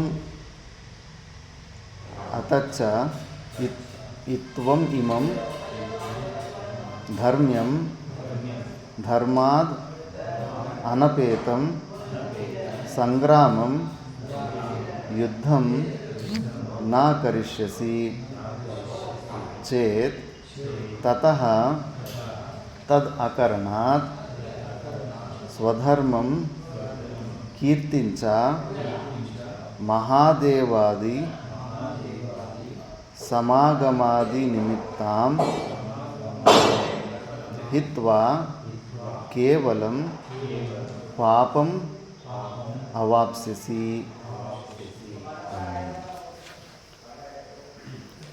ಇದು ಹಂಗೆ ಉಚ್ಚಾರಣೆ ಹೇಳ್ಬಿಡ್ತೀನಿ. ಎದರಿಚ್ಛಯ ಅಂದರೆ ಎದರಿಚ್ಛಯ ಚ ಅಪ್ರಾರ್ಥಿತಯ, ನೀನು ಪ್ರಯತ್ನ ಮಾಡ್ದೇನೆ ತಾನಾಗಿ ತಾನು ಬಂದಿರೋಂಥ ಉಪಪನ್ನಂ ಆಗತಂ, ಎಂಥದ್ದು ಸ್ವರ್ಗದ್ವಾರಂ ಅಪಾವೃತಂ ಉದ್ಘಾಟಿತಂ, ಸ್ವರ್ಗದ್ವಾರನ ತೆಗೆಯುವಂಥ ಅವಕಾಶ, ಬಾಗಿಲು ತೆಗೆದಿದೆ ನಿಮ್ಮ ಸಲುವಾಗಿ. ಈ ಥರ ತದ್ ಈದೃಶಂ ಯುದ್ಧಂ ಲಭಂತೆ ಕ್ಷತ್ರಿಯ, ಇಂಥ ಯುದ್ಧ ಪ್ರಾಪ್ತ ಆದಾಗ ಹೇ ಪಾರ್ಥ ಕಿಮ್ನಃ ಸುಖಿನಃ ತೇ, ಯಾಕೆ ಅವರು ಸುಖವಾಗಿರೋದಿಲ್ಲ? ಗೆದ್ದರೆ ಈ ಲೋಕದಲ್ಲಿ ಕೀರ್ತಿ ಮತ್ತು ರಾಜ್ಯನ ಅನುಭವ ಮಾಡ್ತಾರೆ, ಸತ್ತರೂ ಕೂಡ ಸ್ವರ್ಗಕ್ಕೆ ಹೋಗ್ತಾರೆ. ಯಾಕಂದರೆ ಧರ್ಮದ ಕಡೆ ಇದೆಯಾ ನೀವು? ಇಲ್ಲ ಅಂದರೆ ಒಂದು ವೇಳೆ ನೀನು ಈ ಯುದ್ಧ ನಾನು ಮಾಡೋದಿಲ್ಲ ಅಂದರೆ ಗಾನ ಅತಚ ಇತ್ವಂ ಇಮಂ ಧರ್ಮಂ ಅಂದರೆ ಧರ್ಮಾದನಪೇತಂ ಸಂಗ್ರಾಮಂ ಯುದ್ಧಂ, ಧರ್ಮದಿಂದನೇ ನೀನು ಧರ್ಮದ ಕಡೆ ನಿಂತಿರೋಂಥ ನೀನು ಪಾಲಿಗೆ ಬಂದಂಥದ್ದು ಇದು ಸ್ವಧರ್ಮ. ಕ್ಷತ್ರಿಯನ ಧರ್ಮ ಯುದ್ಧ ಮಾಡಲೇಬೇಕಾಗುತ್ತೆ ಅಂತ ನೀನು ಸ್ವಧರ್ಮನ ನಾ ಕರಿಷ್ಯಸಿ ಚೇತ್ ತತಃ ತದಕರಣಾತ್ ಸ್ವಧರ್ಮಂ ಕೀರ್ತಿಂಚ, ಸ್ವಧರ್ಮ ನೀನು ಸ್ವಧರ್ಮ ಕೂಡ ನಷ್ಟ ಆಗುತ್ತೆ ಮತ್ತು ನಿನ್ನ ಕೀರ್ತಿ ಕೂಡ ಹಾಳಾಗುತ್ತೆ. ಮಹಾದೇವಾದಿ ಸಮಾಗಮಾದಿ ನಿಮಿತ್ತ, ಏನು ನೀನು ಈಶ್ವರನ ಜೊತೆ ಎಲ್ಲ ಮಲ್ಲ ಯುದ್ಧ ಎಲ್ಲ ಮಾಡಿರ್ತಾನೆ, ಆ ಅರಣ್ಯವಾಸದಲ್ಲಿದ್ದಾಗ ಮಲ್ಲ ಯುದ್ಧ ಮಾಡಿ ತುಂಬ ಕೀರ್ತಿ, ಇಂದ್ರನ ಜೊತೆ ಹೋಗಿ ದೇವತೆಯರು ಕೂಡ ಸಹಾಯ ಮಾಡಿರ್ತಾನೆ ಅರ್ಜುನ. ಅವೆಲ್ಲ ಏನೆಲ್ಲ ಕೀರ್ತಿ ಇತ್ತೋ ಅವೆಲ್ಲ ಕೂಡ ಈಗ ಎಲ್ಲ ನಾಶ ಆಗಿಬಿಡುತ್ತೆ. ಅಥವಾ ಕೇವಲ ಪಾಪಂ ಅವಾಪ್ಸಿಸಿ, ಅಷ್ಟೇ ಅಲ್ಲ ನೀನು ಪಾಪನ ಕೂಡ ನೀನು ಅನುಭವಿಸ್ತೀಯ. ನೀನು ಕ್ಷತ್ರಿಯ ಧರ್ಮ, ನೀನು ನಿನ್ನನ್ನು ನಂಬ್ಕೊಂಡಿರೋವಂಥ ಪ್ರಜಾನ ರಕ್ಷಣೆ ಮಾಡಬೇಕು. ಅಂಥ ಸಮಯದಲ್ಲಿ ನೀನು ಯುದ್ಧ ಮಾಡಿ ನೀನು ಬಿಟ್ಟುಬಿಟ್ರೆಗನ ಮತ್ತು ಅವ್ರ ರಕ್ಷಣೆ ಹೆಂಗಾಗುತ್ತೆ? ಅಧರ್ಮ ಪಾಲನೆ ಮಾಡೋರು ರಾಜರಾಗಿಬಿಟ್ರೆ ಮತ್ತು ಇನ್ನೂ ಹಿಂಸೆ ಮಾಡ್ತಾರೆ. ಅಷ್ಟೇ ಅಲ್ಲ, ಇನ್ನು ನೆಕ್ಸ್ಟ್ 2 ಶ್ಲೋಕದಲ್ಲಿ ಹೇಳ್ತಾನೆ, ಅಕೀರ್ತಿಂಚಾಪಿ ಭೂತಾನಿ ಕಥಯಿಷ್ಯಂತಿ ತೇ ವ್ಯಯಾಂ ಸಂಭಾವಿತಸ್ಯ ಚ ಕೀರ್ತಿಃ ಮರಣಾದತಿರಿಚ್ಯತೆ ಭಯಾದ್ರಣಾದು ಪರತಂ ಮನ್ಸ್ಯಂತೆ ತ್ವಾಂ ಮಹಾರಥಾಃ ಯೇಷಾಂ ಚ ತ್ವಂ ಬಹುಮತೋ ಭೂತ್ವಾ ಯಾಸ್ಯಸಿ ಲಾಘವಂ ಅವಾಚ್ಯವಾದಾಂಶ್ಚ ಬಹೂನ್ ವದಿಷ್ಯಂತಿ ತವಾಹಿತಾಃ ನಿಂದಂತಸ್ತವ ಸಾಮರ್ಥ್ಯಂ ತತೋ ದುಃಖತರಂ ನು ಕಿಂ ಹತೋ ವಾ ಪ್ರಾಪ್ಸ್ಯಸಿ ಸ್ವರ್ಗಂ ಜಿತ್ವಾ ವಾ ಭೋಕ್ಷ್ಯಸೆ ಮಹೀಂ ತಸ್ಮಾದುತ್ತಿಷ್ಠ ಕೌಂತೇಯ ಯುದ್ಧಾಯ ಕೃತನಿಶ್ಚಯಃ ಅಕೀರ್ತಿಂಚಾಪಿ ಭೂತಾನಿ ಕಥಯಿಷ್ಯಂತಿ ತೇ ವ್ಯಯಾಂ ಸಂಭಾವಿತಸ್ಯ ಚ ಕೀರ್ತಿ ಮರಣಾದತಿರಿಚ್ಯತೆ ಭಯಾದ್ರಣಾದು ಪರತಂ ಮನ್ಸ್ಯಂತೆ ತ್ವಾಂ ಮಹಾರಥಾಃ ಯೇಷಾಂ ಚ ತ್ವಂ ಬಹುಮತೋ ಭೂತ್ವಾ ಯಾಸ್ಯಸಿ ಲಾಘವಂ ಅವಾಚ್ಯವಾದಾಂಶ್ಚ ಬಹೂನ್ ವದಿಷ್ಯಂತಿ ತವಾಹಿತಾಃ ನಿಂದಂತಸ್ತವ ಸಾಮರ್ಥ್ಯಂ ತತೋ ದುಃಖತರಂ ನು ಕಿಂ ಹತೋ ವಾ ಪ್ರಾಪ್ಸ್ಯಸಿ ಸ್ವರ್ಗಂ ಜಿತ್ವಾ ವಾ ಭೋಕ್ಷ್ಯಸೆ ಮಹೀಂ ತಸ್ಮಾದುತ್ತಿಷ್ಠ ಕೌಂತೇಯ ಯುದ್ಧಾಯ ಕೃತನಿಶ್ಚಯಃ.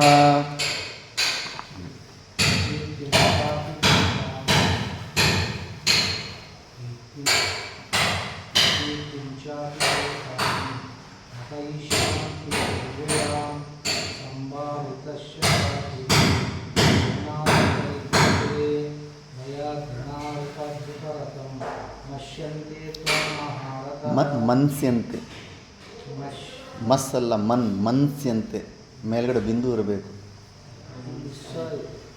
ಮೇಲ್ಗಡೆ ಚುಕ್ಕೆ ಇಲ್ವಾ? ಮಕಾರದ ಮೇಲೆ. ಹಾಂ, ಅಲ್ಲಿ ಸಕಾರದ ಮುಂದೆ ಚುಕ್ಕೆ ಇದ್ರೆ ಅದು ನಕಾರ. ಮನ್ಸ್ಯಂತೆ ಅಥವಾ ಮನ್ಸ್ಯಂತೆ ತ್ವಂ ಮಹಾರಥಃ ತೇಷಾಂ ಚ ತ್ವಂ ಬಹುಮತೋ ಭೂತ್ವಾಯ ಲಾಘವಂ ಅವಾಚ್ಯವಾದಾಂಚ ಬಹೂನ್ ವದಿಷ್ಯಂತಿ ತವಾಹಿತಾಃ ಅತೋ ವಾ ಪ್ರಾಪ್ಸ್ಯಸಿ ಸ್ವರ್ಗಂ ಜಿತ್ವಾ ವಾ ಮೋಕ್ಷಯೇಮಿ ತಸ್ಮಾದುತ್ತಿಷ್ಠ ಕೌಂತೆಯ ಯುದ್ಧಸ್ಯ ಕೃತನಿಶ್ಚಯಃ ಅಕೀರ್ತಿ ಚಾಪಿ ಭೂತಾನಿ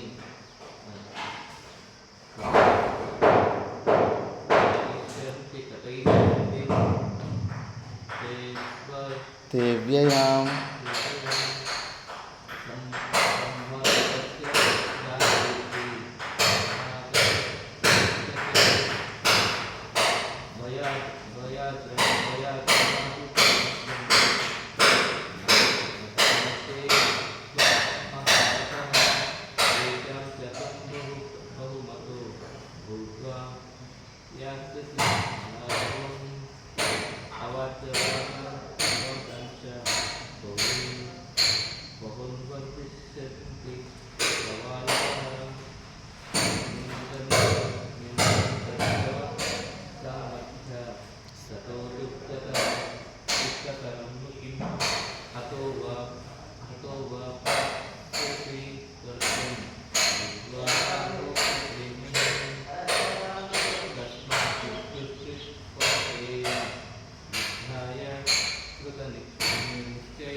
ನಿಶ್ಚಯ ಚಾಪಿ ಭೂತಾನಿ ಕಥಯಿಷ್ಯಂತಿ ದೇವ್ಯಾಂ ಸಂಭಾವಿತಸ್ಯ ಚಾಪೀತಿ ಮರಣಾದಿರಿಚ್ಯತೆ ಭಯಾದ್ರಣಾತು ಪರತಂ ಮತ್ಸ್ಯಂತೆ ತ್ವಾಂ ಮಹಾರಥಾಃ ತೇಷಾಂ ತತ್ವಂ ಬಹುಮತೋ ಭೂತ್ವಾ ಯಾಸ್ಯಸಿ ರಾಘವಂ ಅವಾಚ್ಯವಾದಾಂಶ್ಚ ಬಹೂನ್ ವದಿಷ್ಯಂತಿ ತವಾಹಿತಾಃ ನಿಂದಂತಸ್ತವಾ ಸಾಮರ್ಥ್ಯಂ ತತೋ ದುಃಖತರಂ ಕಿಂ ಅತೋ ವಾ ಪ್ರಾಪ್ಸ್ಯಸಿ ಸ್ವರ್ಗಂ ಜಿತ್ವಾ ವಾ ಭೋಕ್ಷ್ಯಸೆ ಮಹಿಂ ತಸ್ಮಾದುತ್ತಿಷ್ಠ ಕೌಂತೆಯ ಯುದ್ಧಾಯ ಕೃತನಿಶ್ಚಯಃ. ಮತ್ತು ಭೂತಾನಿ ತೇ ಅವ್ಯಯಾಂ ಅಕೀರ್ತಿಂ ಅಪಿ ಕಥಯಿಷ್ಯಂತಿ.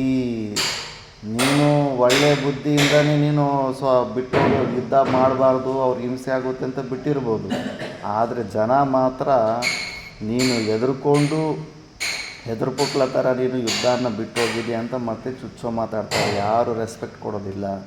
ಮುಖ್ಯವಾಗಿ ಮತ್ತೆ ಸಂಭಾವಿತಸ್ಯ ಅಕೀರ್ತಿ ಮರಣಾದತಿರಿಚ್ಯತೆ. ಸಾವಿಗಿಂತ ಕೂಡ ತುಂಬ ನೋವುಕರವಾಗಿರುತ್ತೆ. ಮುಖ್ಯವಾಗಿ ರಜೋಗುಣ ಇರೋವ್ರಿಗೆ, ಕ್ಷತ್ರಿಯ ಸ್ವಭಾವ ಇರೋ ಅಂಥವ್ರಿಗೆ ಇನ್ಸಲ್ಟ್ ಅಂದರೆ ಅವ್ರ ಸಹನೆ ಆಗೋದಿಲ್ಲ ಅವರು. ಅದಕ್ಕೆ ಅಲ್ಲ ಧರ್ಮರಾಜ ಕೂಡ ಕರ್ಣನ ಕೈಯಲ್ಲಿ ಸೋತಿದ್ದಕ್ಕೆ ಯಾವತ್ತೂ ಅಷ್ಟು ಕೋಪದಿಂದ ಮಾತಾಡೋದು ಧರ್ಮರಾಜ ತುಂಬ ಕೂಲಾಗಿ ಮಾತಾಡ್ತಾ ಇರ್ತಾನೆ. ಅಂತಾದರೂ ಅರ್ಜುನನ್ನು ಸಿಕ್ಕಾಪಟ್ಟೆ ಬೈದು ಬಿಡ್ತಾನೆ. ನೀನಿದ್ದು ನಾವು ಇವತ್ತು ಕರ್ಣನ ಕೈಯಲ್ಲಿ 4 ಜನ ಸೋತೋದು, ಅವನಿಗೆ ಪ್ರಾಣ ಭಿಕ್ಷೆ ಕೊಟ್ಟಿದ್ದಾನೆ, ಎಲ್ಲರ ಮುಂದೆ ಅವಮಾನ ಮಾಡಿದ್ದಾನೆ.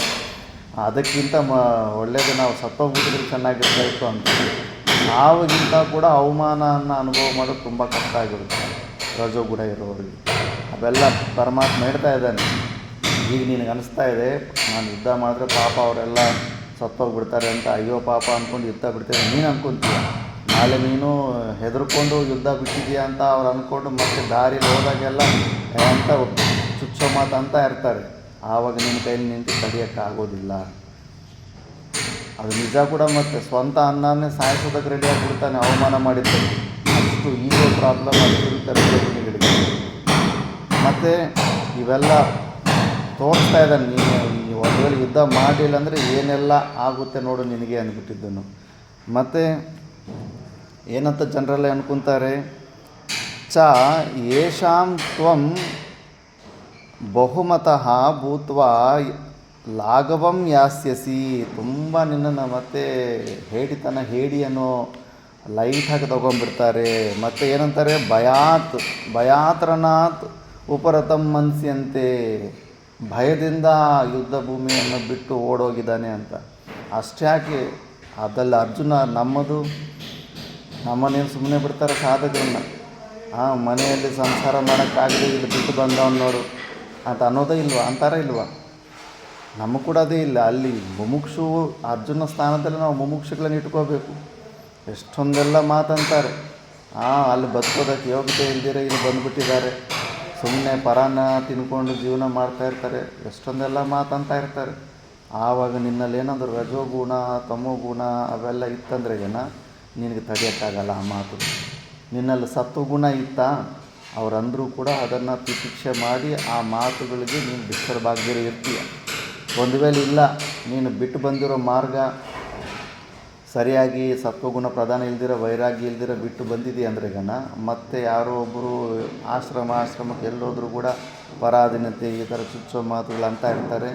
ಅದನ್ನು ತಡೆಯೋಕ್ಕಾಗ್ದಿರ ಮತ್ತೆ ವಾಪಸ್ ಹೋಗ್ಬಿಡ್ತಾರೆ ಎಷ್ಟೋ ಜನ. ಅಯ್ಯೋ ಬೇಡ ಬಿಡಪ್ಪ, ಈ ಥರ ಅಪಮಾನಿತವಾದ ಬದುಕೋದಕ್ಕಿಂತ ಸ್ವತಂತ್ರವಾಗಿ ಎಷ್ಟೋ ಒಂದೊತ್ತು ಉಪವಾಸ ಇದ್ರೂ ಪರವಾಗಿಲ್ಲ, ಸ್ವತಂತ್ರವಾಗಿ ಬದುಕ್ಬೇಕಂದ್ಬಿಟ್ಟು ಈ ಮಾರ್ಗನೇ ಬಿಟ್ಟು ಹೊಟ್ಟೋಗ್ಬಿಡ್ತಾ ಇರ್ತಾರೆ.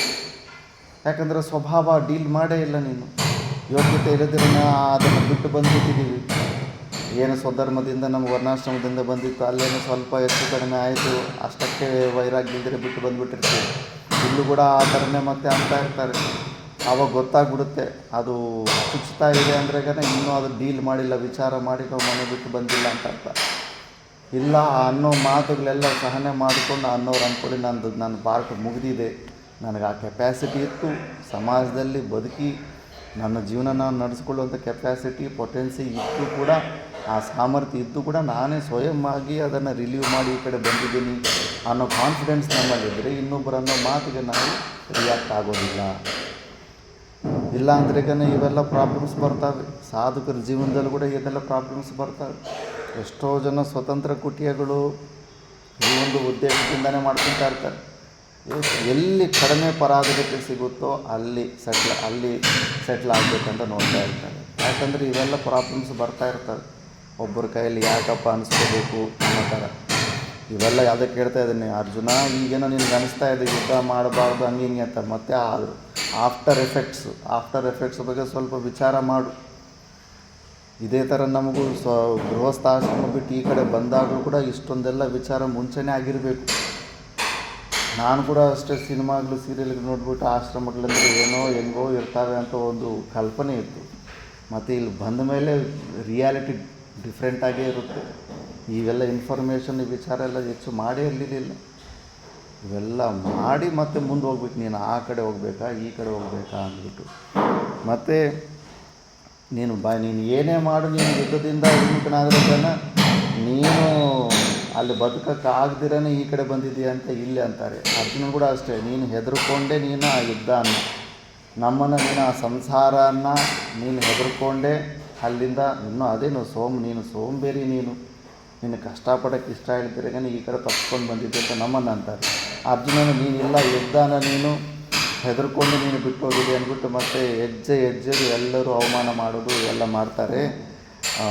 ದೊಡ್ಡ ಮಹಾರಥಗಳೆಲ್ಲ ಏನೆಲ್ಲ ಇದ್ದರೂ ಅವರೆಲ್ಲ ಹಿಂಗೆ ಅವಮಾನ ಮಾಡ್ತಾರೆ. ನೀನು ನೋಡ್ಕೋ ಇವೆಲ್ಲ. ಮತ್ತು ಅವಾಚ್ಯವಾದ ಬಹೂನ್ ಚುಚ್ಚೋ ಮಾತುಗಳು ಅವಕಾಶ ಸಿಕ್ಕಿದ್ರೆ ಸಾಕು. ಇನ್ನೂ ನಾವು ರಿಯಾಕ್ಟ್ ಆಗ್ತಾಯಿದ್ರೆ ಯಾವ ಮಾತಂದರೆ ನಮಗೆ ನೋವಾಗ್ತಾ ಇದೆ ಅಂತ ಅವ್ರಿಗೆ ಗೊತ್ತಾಗ್ಬಿಟ್ರೆ ಮತ್ತೆ ರಿಪೀಟ್ ಮಾಡ್ತಾಯಿರ್ತಾರೆ. ನಮಗೆ ರಿಯಾಕ್ಷನ್ನೇ ಆಗ್ತಾಯಿಲ್ಲ ಅಂತ ಗೊತ್ತಾಗ್ಬಿಟ್ರೆ ಅವ್ರಿಗೆ ಬಿಡಪ್ಪ ಈ ಶಬ್ದಗಳೇನು ಅವನಿಗೇನು ಪ್ರಭಾವ ಮಾಡ್ತಾಯಿಲ್ಲ ಅಂದ್ಬಿಟ್ಟು ಅವರೇ ಸೈಲೆಂಟ್ ಆಗ್ತಾರೆ. ಅವ್ರು ಅಂದ ಮಾತಿಗೆ ನಾವು ಡಿಸ್ಟರ್ಬ್ ಆಗ್ತಿದ್ದೀವಿ ಅಂದ್ರೆ ಇನ್ನೂ ಅವ್ರ ಕಿಕ್ಕು ಬರುತ್ತೆ. ಇದೆ ಅವನ ಜುಟ್ಟು ನನ್ನ ಕೈಲಿದೆ ಅಂದ್ಬಿಟ್ಟಿದ್ದು ಇನ್ನು ಅದೇ ಅವಾಚ್ಯವಾದ ಹೇಳಬಾರ್ದಂಥ ಮಾತೆಲ್ಲ ಹೇಳ್ತಾ ಇರ್ತಾವೆ. ವದಿಷ್ಯಂತಿ ತವ ಅಹಿತಃ, ಅದು ನಿನಗೆ ಅಹಿತವಾಗಿರುತ್ತೆ. ನಿಂದಂತಹ ತವ ಸಾಮರ್ಥ್ಯ, ನಿನ್ನ ಸಾಮರ್ಥ್ಯನ ಸಿಕ್ಕಾಪಟ್ಟೆ ನಿಂದ ಮಾಡ್ತಾ ಇರ್ತವೆ. ಅದು ದುಃಖತರ, ಅದಕ್ಕಿಂತ ತತಃ ದುಃಖತರನ್ನು ತಿನ್ನಿ, ಅದಕ್ಕಿಂತ ಇನ್ನೊಂದು ದೊಡ್ಡ ದುಃಖ ಇರೋದಿಲ್ಲ. ಯೋಚನೆ ಮಾಡಬೇಕು. ನಮಗೂ ಈ ಸಮಸ್ಯೆಗಳು ಬರ್ತವೆ. ಮುಮುಕ್ಷು ಸ್ಥಾನದಲ್ಲಿ ಒಂದು ವೇಳೆ ಸರಿಯಾಗಿ ಅದನ್ನು ವಿಚಾರ ವೈರಾಗ್ಯ ಇಲ್ಲದಿರಿ ಈ ಕಡೆ ಬಂದಿದ್ದೀವಿ ಅಂದರೆ ಸೇಮ್ ಅರ್ಜುನ ಈ ಕೃಷ್ಣ ಪರಮಾತ್ಮ ಏನೆಲ್ಲ ಇದು ಹೇಳ್ತಾ ಇದ್ದಾನೋ ಆಫ್ಟರ್ ಎಫೆಕ್ಟ್ಸು ಇವೆಲ್ಲ ಕೂಡ ಅಟ್ಯಾಕ್ ಆಗ್ತವೆ. ಇಂಥ ಸಾಧುಗೆ ಇಂಥ ಹಿಂಸೆ ಆಗಿಲ್ಲ ಅನ್ನೋದು ಒಂದು ಜಾಗದಲ್ಲಿ ಕಾಣ್ತೀನಿ. ಪ್ರತಿಯೊಬ್ಬರಿಗೂ ಇವೆಲ್ಲ ನಿಂದೆ, ಕೇಳಬಾರ್ದ ಮಾತುಗಳು ಎಲ್ಲ ಕೂಡ ಬರ್ತಾರೆ. ಆವಾಗ ನಿನಗೆ ಏನೋ ಆ ಮಾತುಗಳು ನಿನ್ನ ಟಚ್ ಮಾಡೋಕ್ಕಾಗಲಿ ಅಂದರೆ ನೀನು ಚೆನ್ನಾಗಿ ವಿಚಾರ ಮಾಡಿ ಈ ಕಡೆ ಬಂದಿದೆ ಅಂತ. ಆ ಅವಮಾನದ ಮಾತುಗಳು ಇವೆಲ್ಲ ನಿನಗೆ ಇನ್ನೂ ಟಚ್ ಆಗ್ತಿದೆ ಅಂದರೆ ಮುಂಚೆ ನೀನು ಹೆಚ್ಚು ವಿಚಾರ ಮಾಡಿಲ್ಲ.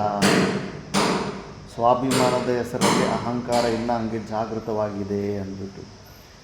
ಮತ್ತು ಈಗ ನಿನಗೆ ಸಿಕ್ಕಿರುವಂಥ ಈ ಅವಕಾಶ, ಹತೋವಾ ಪ್ರಾಪ್ಸಿಸಿ ಸ್ವರ್ಗ, ನೀನು ಶರೀರ ಬಿಟ್ಟರೂ ಕೂಡ ನೀನು ಸ್ವರ್ಗಕ್ಕೆ ಹೋಗ್ತೀಯ. ಜಿತ್ವಾವಾ ಭೋಕ್ಷತೆ ಮಹಿಂ, ಗೆದ್ದರೆ ನೀನು 100% ರಾಜ್ಯದಲ್ಲಿ ಸುಖ ಭೋಗಗಳನ್ನು ಅನುಭವಿಸ್ತೀಯ. ಎಂಥ ಒಳ್ಳೆ ಅವಕಾಶ ಸಿಕ್ಕಿದೆ ಅರ್ಜುನನಿಗೆ. ತಸ್ಮಾತ್ ಉತ್ತಿಷ್ಠ ಕೌಂತೆಯ, ಅದಕ್ಕೆ ನೀನು ಎದ್ದೇಳು ಅಂತ ಕೂತ್ಕೊಂಡ್ಬಿಟ್ಟಿರ್ತಾನಲ್ಲ. ತುಂಬ ಇಂದ್ರಿಯಗಳೆಲ್ಲ ವೀಕ್ ಆಗಿಬಿಟ್ಟಿದ್ದನ್ನು ಸುಸ್ತಾಗಿ ಕೂತ್ಕೊಂಡ್ಬಿಟ್ಟಿರ್ತಾನೆ. ಯುದ್ಧಾಯ ಕೃತ ನಿಶ್ಚಯ, ಅದಕ್ಕೆ ನೀನು ಯುದ್ಧ ಮಾಡಲು ನೀನು ನಿಶ್ಚಯದಿಂದ ನೀನು ಯುದ್ಧನೇ ಮಾಡಿ ಯುದ್ಧ ಸಲುವಾಗಿ ನೀನು ಎದ್ದು ನಿಂತುಕೋ. ಉತ್ತಿಷ್ಠ ಅಂದ್ಬಿಟ್ಟು ಅದರಿಂದ ನಿನ್ನ ಪಾಲಿಗೆ ಬಂದಿದ್ದನ್ನು ಹೆದರ್ಕೋಬೇಡ ಅಂದ್ಬಿಟ್ಟು. ಇದ್ರ ಭಾಷೆ ನಾವು ನಾಳೆ ನೆಕ್ಸ್ಟ್ ಕ್ಲಾಸಲ್ಲಿ ನೋಡೋಣ. ಓಂ ಪೂರ್ಣಮದ ಪೂರ್ಣಮಿದಂ ಪೂರ್ಣಾತ್ ಪೂರ್ಣಮುದಚ್ಯತೆ ಪೂರ್ಣಸ್ಯ ಪೂರ್ಣಮಾದಾಯ ಪೂರ್ಣಮೇವಾವಶಿಷ್ಯತೆ. ಓಂ ಶಾಂತಿ ಶಾಂತಿ ಶಾಂತಿ.